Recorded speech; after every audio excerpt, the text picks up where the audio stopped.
Good morning, everyone. Good evening, good afternoon, wherever you are, and welcome to this week's Weekly Energy Boost.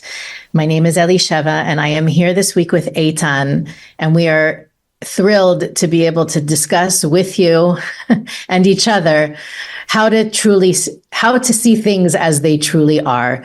This is one of the most perfect weeks of the year to reassess our opportunities for shifting perspectives, our belief systems around what should and shouldn't be, and what's happening in our reality, as well as to tap into our deeper sense of sight, which has nothing to do with our eyes. And we'll talk more about that in this week's episode.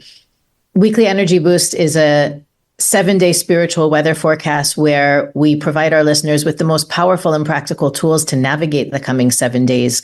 We do that by gleaning through the wisdom of Kabbalah and pulling the most profound and practical teachings and tools to share with you. So every episode ends up revealing not only tools and techniques you can use this week, but really wisdom that you can use any week of the year. And as we segue from the month of Leo, which we've been both enjoying and also waiting for it to end, this week we move into Virgo energy, which is very distinct and different from the energy of Leo, and we'll talk about that as well. But whenever we come to this time of year, where we're really segueing into the preparation for the energy of the coming year, and we begin to put on our, I would say, reflective gear, how to reflect on the past year so as to have a dramatically better year next year, we always enter this conversation of vision, sight, perspective shifts in this specific week. And I've never been able to have this conversation on Weekly Energy Boost with Eitan in this timing. So I'm really looking forward to his insights. But I can share with you just out the bat that one of the first things we teach in Kabbalah 1, which is coming up, and we can talk to you about that as well. One of the first things we teach in Kabbalah 1 is the very illusionary nature of our five senses. That part of the contract that humanity created with the Creator, with the universe, is that our senses are actually going to be an opportunity for us to not believe them, not give in to them, not allow them to rule us. And at the same time, where we live in a world where everything is about proof and studies and statistics and analysis, and we're constantly being fed every second of the day millions of bits of information from our five senses. So I think that one of the best places to start, and the reason why we bring the five senses even into those initial classes when we start teaching Kabbalah, is how do we even teach ourselves not to give in, not to believe, not to allow our five senses, and specifically the way that we see things, to control how we experience reality? That's a question. So first, I think one of the in the portion that from the Torah that relates to the energy of this week, like you said, Elisheva, it says the word re'eh, see. I gave in front of you blessings and curses. And it's a strange verse. What is actually the secret behind it? That bad things or good things that happening in our life, blessing and curses, it's only dependent on how we see things. And that's our intention today in this discussion, really to awaken our consciousness to realize reality, it's not what you see. In every given moment, there are two realities. The reality, if I'm able to see through the real reality, which is situations,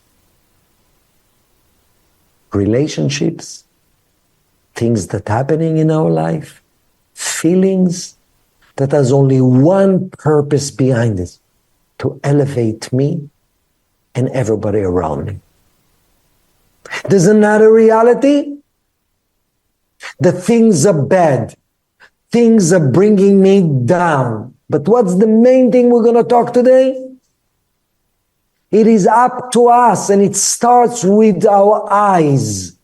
How we see things will determine if it's a blessing or if it's a curse. So I think the first point, what Elisheva you said in Kabbalah 1, one of the main principles we're teaching is don't believe what you see. So the mere fact, right after you see something, ask yourself, is it really what's going on? Because whenever we see something, we see someone. I just got a text from someone today. I saw the text and I already decided, based on what I saw, that that person is judgmental. And only after I shifted something in my seeing, which we'll speak about the tools, somehow then I spoke with that person and I saw completely different reality. So imagine every time you see something and you jump to conclusion based on what you see, you start to train yourself 1 second. The fact that I see it this way, perceive it this way, doesn't mean this is the true reality. That's step number 1. It's like Elisheva and I spoke before, and one of the things that Michael Berg quoted before from science, from quantum physics, it's basically one of the interesting things about in the past, they thought the way the physical light is extended is as particles. Then they realize it's actually waves. And then they realize, based on the expectations of the researcher, light will be one time appear as particles and one time it's waves. How is it possible? It's either waves or it's particles. It's two separated and different frequencies and energies all together with different nature and characteristic.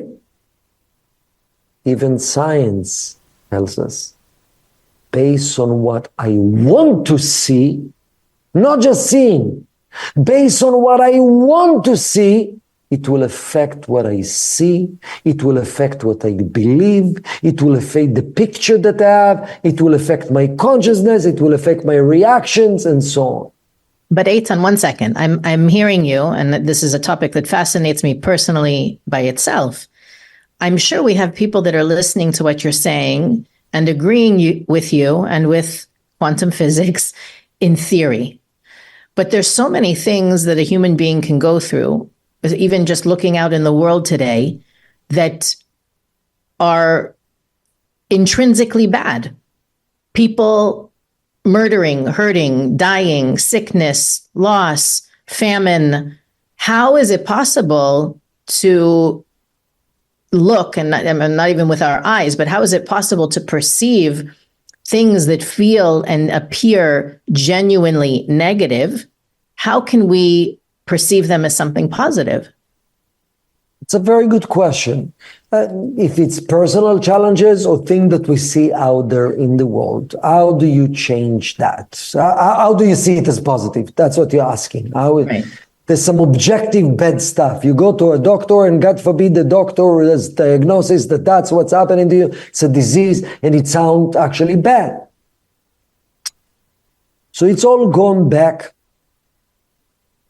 to the original consciousness of what's presenting our life. What is actually presenting challenges in life? What is the force that from that force everything is presented in our life? The light of the Creator. What is the intention and the nature of the light of the Creator? To elevate us. To elevate us. I'm not suggesting to be in denial that this sickness really exists. I'm not suggesting to be in denial that actually I got fired from the job.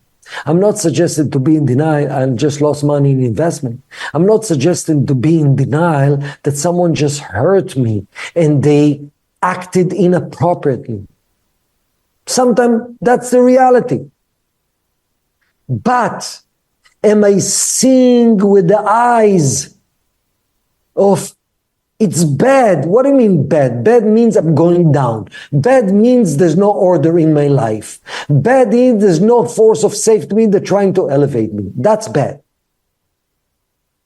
So if I'm just looking at the external things that are happening and I'm not seeing the depth of really what happened, what drives that? The internal thing. What drives everything is one thing, the desire of the universe, of the light, to elevate us. And if I'm fighting, yes, it's painful, but there's intelligent within what I just happened is to elevate me, to elevate us. So that change, it's bad or it's opportunity to elevate. That's two types of perception that can change everything. That's what the beginning is. Because when we look at things externally, that's the problem. We look at the external shell. Our five senses, our ego just look at the external. When we look at the external, that's what we see. It's either good or bad, because we all have in every present moment certain expectation for something to happen, and we all have our own limited definition what is good and what is bad. And whenever something is going against our definition, it's either bad or good. It's a blessing or it's a curse. What the Kabbalah is saying is, it's up to us to see and to seek to see deeper. First, to decide that that's what I want. Everything starts with desire. To decide that I want to see that what's happening here is for the sake of elevating me. It is a blessing. Blessing means I'm ascending. To where? I don't know. Up. To me, it's always interesting too that spirituality comes with a concept, right? Kabbalah, as you mentioned before, the Old Testament is thousands and thousands of years old, and science is now backing up what the Kabbalists or what the sages since the beginning of time have used as a fundamental basis for spirituality. Even we share sometimes in the classes, there's a Chinese folk tale about a farmer this horse wanders onto his property and can help him with his planting and harvest. And all of the neighbors say, wow, you're so lucky you have help to do all this work. And the farmer says, maybe. A few weeks later, they're working the land and the horse kicks the farmer's son and breaks both of his son's legs. And the neighbors all gather around and say, oh, such a tragedy. Your son is suffering so much. And the farmer looks at them and says, maybe. A few weeks later, war breaks out in the land and they come to enlist all of the able-bodied young men to go to battle. And the farmer's son can't go to battle because both his legs are broken. And the neighbors gather around and say, oh, how fortunate you are. Your son doesn't have to go and risk his life. And the farmer says, maybe. And the story goes on and on and on, really showing us, again, another perspective of what we see is never the whole picture. And the concept, the idea, the teaching that gives me so much strength when I see something that naturally, right, or as you said, objectively looks bad or feels difficult or painful, is the teaching or the knowledge that my soul sees from the beginning of time to the end of time. That within me, not that it's a level I have to achieve, but it's a resource that exists within me that has that knowledge, that is at peace, that sees the inherent goodness in everything and the force behind everything. And if I can tap into my soul in that moment where I see something that is, or I perceive that something is bad or negative, I have already within me that resource to know that even though right now it feels terrible or it looks dreadful, there is something much bigger and better behind it. And it's simply a snapshot in a movie that extends not only decades, but lifetimes. So there is a certain comfort in realizing that there's only I'm only perceiving in that moment that negativity is only a thin slice of the reality. And the more that I hold on to that consciousness, which is where the work is for sure, the more insight I can receive into the divine goodness. And it can be everything, bad, of course, is relative, but, something doesn't go, many times you hear these days, trips get canceled, people end up having to stay or be in places they don't want to be in and things like that. The mere, it didn't go according to your plan, that trip, but the fact that you're where you are means there's something for you to do there. And to, rather than throwing the tantrum that you're not where you wanted to be or where you were supposed to be, but tapping into the infinite wisdom that exists within each one of us, that there's a reason I'm here. And to be curious and interested in why the universe orchestrated a flight delay or cancellation to keep me where I am, or to prevent me from going to where I thought I needed to be. The more we open ourselves up, and this is, I think, one of the biggest opportunities that this week provides us, is to open up our perspective, not only, like you said, black or white, it's good or bad, right? Oh, I see it's bad, now I need to shift into good. But to open our viewfinder to all the things that we don't see, all the moving pieces that we don't have access to in any given situation. And the more we acknowledge that vastness of the possibilities and the potentials of what's going on, the sooner we can access the reason I'm there, the purpose for the delay or the cancellation or the disappointment. Even the disappointment serves a purpose. And to really use the support of this week's energy to open my perspective up to, I think that all of us desire to have knowledge, to have clarity, to have certainty, to know, to feel connected to purpose and direction. It's as simple as opening up to other perspective, to other perceptions, that clarity can come about. And to me, it's always exciting to have an opportunity to do that and to level up in the way that I am open to see or to understand the inner workings of what's going on in my life. I think it's beautiful.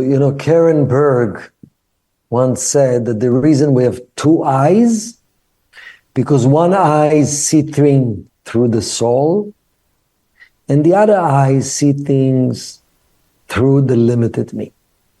So when you speak about perspective, Elisheva, basically just to give some tools to our audience, there are two major perspectives which will affect how I see things. Am I coming from soul perspective, or I'm coming from limited perspective in every given situation? So what does it mean? What does it mean practically?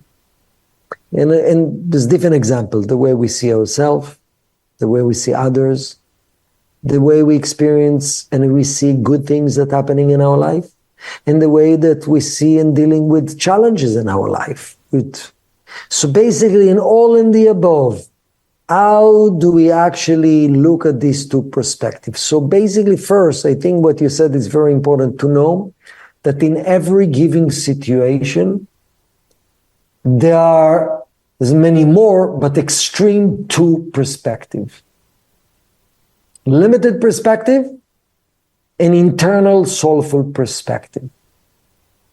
So after you see something, right away, what does my soul see in this situation? Let's give examples. You made a mistake, you begin to judge yourself. And as you judge yourself, you are convinced what you've done is bad, and it caused so much judgment and movies and limitation about yourself. And you connect all the dots, because that's what happened with perception and with seeing. We start to connect the dots. That's the reason it happened. And so we see a picture. That's the time to pause and to say, what does my soul see? Just ask yourself this question, because our soul sees everything as opportunity to grow. What is my opportunity to grow? When I'm looking at myself, or when I'm looking at my mistakes, is it really about deciding I'm a bad and I'm going down and I'm a useless? And who knows what will happen, how I'll feel better again? Or is it right now opportunity to grow? That's the reason King David always said, one of the greatest spiritual person ever lived. He says, please, Creator, open my eyes that I can see the wonders, I can see the growth, I can see the light, I can see the opportunity. That's what our soul sees in every situation. Growth, opportunity to change, opportunity to give, opportunity to learn lessons, opportunity to connect. And it required tremendous effort when we see ourselves. When we judge someone, pause for a second. Pause for a second. They've done something wrong. But is that who they are? That's their essence. We spoke about it previously in the other episode. Is that really who they are? It's a mistake. It's not their true essence. Do you want to decide they are bad? When I'm perceiving them that way, I'm putting them in the box, which actually eventually, what will happen? They're going to act in a way that they will support the box and the perception that I had about them. It's a fight for all of us. Please, I want to see the wonder. I want to see the bigger picture. I want to see how does it supposed to serve me to grow, to serve me to help someone. And sometimes the answer is, in the big picture, I don't need to be a friend of that person today. That's okay. Sometimes we are blind. I know a person that was a wonderful spiritual person. But she had issues with the eyes, and she didn't know why. And she actually started to get blind in one eye. And we didn't know why. She tried everything, meditation, prayers. And eventually she realized she subconsciously chose to be blind about the fact that her husband is not really loyal to her. He was cheating on her. Wow. She had she didn't want to see. She was afraid. She was afraid to face reality, and she's afraid to actually grow from that situation. No, I'd rather see all the good. That's not necessarily soulful seeing. Soulful seeing is what really will help me to grow. Not being in denial. See only the good. Some of you might have tikkuns of choosing to see the good because you're afraid, or we're afraid to deal. Seeing what my soul sees, the true reality, the true opportunity to grow, to change. And of course, one of the indication it's coming from the right place. My seeing doesn't cause me to judge, or to be angry, or to be a victim, or to blame, or to separate. Allow me to become more internal. Eitan used a word a minute ago, the word tikkun. That's one of our buzzwords in Kabbalah. That it's a word that we use to describe an opportunity for us to grow or to transform, to elevate, to heal. And sometimes, as he was saying, sometimes it's an opportunity. A person comes into a particular lifetime to work on not only seeing the good, but sometimes even seeing the truth, right? Not allowing the optimism or the naivete to prevent us from seeing what's really there. And I believe that working on our tikkun, and what I've seen in my experience in teaching Kabbalah all these years, is that this kind of work doesn't work only when things are dramatic or serious. To really see a transformation in your perspective requires consistent work, and it starts on the small things. So I invite everyone this week to start to shift their perspectives, not on that relationship was a mistake. Oh, now I need to look at it as an opportunity. Yes, that's also recommended, but start to look at the small things. Like we began with a email, with news that you don't really want, or plans being canceled, or traffic on the highway, or sometimes you even, you see somebody on the street and you start to get into a story about why they shouldn't be there. Why are they doing that? Use those small moments to train yourself to train your consciousness to take over and say, wait a second, I don't see the whole picture. I don't even see a little piece of the picture here. Or I can't wait to see what's behind this, to begin to use whatever language, whatever wording works for you. And that's one of the reasons we say it in so many different ways. How can you begin to shift your perspective on the small things? Because that strengthens your muscle so that when the bigger opportunities come, it's easier for you. You've already trained your brain to shift into a light-minded perspective. And I mentioned before, one of the things that helps really to cement these practices that we talk about every week on Weekly Energy Boost, one of the most powerful ways, if not the most powerful way to do that, is to take the Kabbalah One course. And it's not every day, not every week, not every month that Eitan and I get to do this together. So we wanted to make sure that our listeners know on Monday, September 9th at 8:30 Eastern, 5:30 Pacific, we are starting a new Kabbalah One course. It's a 10-week course. It takes all the things that you hear us talking about every week to a deep level, to a level of practice, to a level of internalization that we don't have the opportunity to go to every week on the podcast, nor is it really the platform. And part of what we support you with is discussion groups, workshops, interactive experiences. It's all on Zoom, so you can join no matter where you are. If the time zone doesn't work out for you, you can also receive the recordings and participate. We have online discussions and really, really powerful ways to support you. I mean, Eitan, this particular idea of shifting perspectives, it's one of the first things we work on in Kabbalah One because it is so fundamental. One of the most challenging working with people for many years, one of the most challenging things for people is to actually realize, number one, that their perspective creating their reality, and number two, that we have a choice about changing my perspective. And one of the most empowering thing about Kabbalah One, which the first class, for example, how to change perspective when you face challenges. So one of the most powerful things is about empowering us to realize, wow, it's up to me. My childhood, my traumas, it's based on how I see it, if it's a bad thing or it's a blessing. Everything in my life depends on my perspective. Reality, it's not what you externally see. You can make it a reality, but we choose Kabbalistically to connect with the real reality. And you know what's the real reality? The universe watching our back.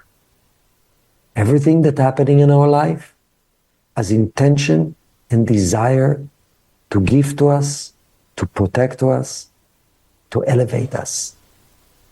So that's empowering. For me, the Kabbalah One course, the 10-week course, it's really understanding the laws of the game of life. what life really is all about. It's not just about finding beautiful spiritual self-help tools out to feel good for a moment. It's more about, what is my purpose? How do I connect to my true potential and begin to express it? How do I connect the dots with all the challenges that I have and the gifts that I have and the talents that I have and how I'm supposed to express them? How do I begin to start to attract magic into my life?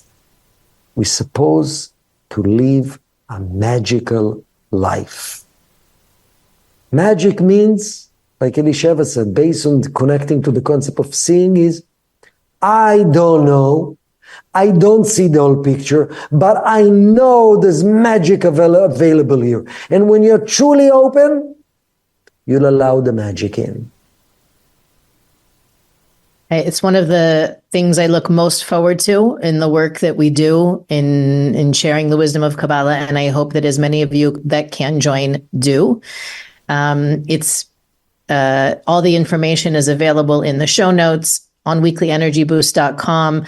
And, if you're listening on any other platform, you can message us and we'll send you the link. We look forward I think one of the great things is on the podcast, it's one way. We talk, we don't know who's listening, but in Kabbalah One, there's interaction. We get to know the students in the class, and as much as you're willing to share, of course. And we continue with level 2, level 3, and on. So if you're interested in beginning a more consistent journey with what you've been listening, it couldn't be a better time. Monday, September 9th at 8:30 Eastern, 5:30 Pacific. As always, you can find Weekly Energy Boost on all podcast platforms, Facebook, Instagram, and YouTube. Visit our website for that link, as well as information on all the other things we think are interesting and important for our listeners to know. Click the donate button to support this podcast, as well as, and this especially in, I think, this being one of the most fundamental teachings that exists in the wisdom of Kabbalah. The more you share this episode with the people around you, the better the world is going to be for it. And we'll see you next week on the Weekly Energy Boost.